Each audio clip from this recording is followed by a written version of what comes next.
you're teaching ukulele, Love Somebody is an easy song you can have your students play. You can teach them to sing it first, and then we're going to play it on the C chord and G7.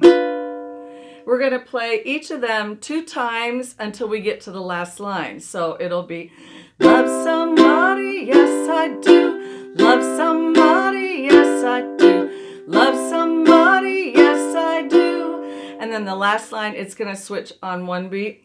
Love somebody, but I won't tell who. And so it makes it pretty easy to teach. You could toss up the pattern of the chords on the board fairly quickly and play this song in one class time. If you've been doing ukulele, have fun singing Love Somebody on the ukulele.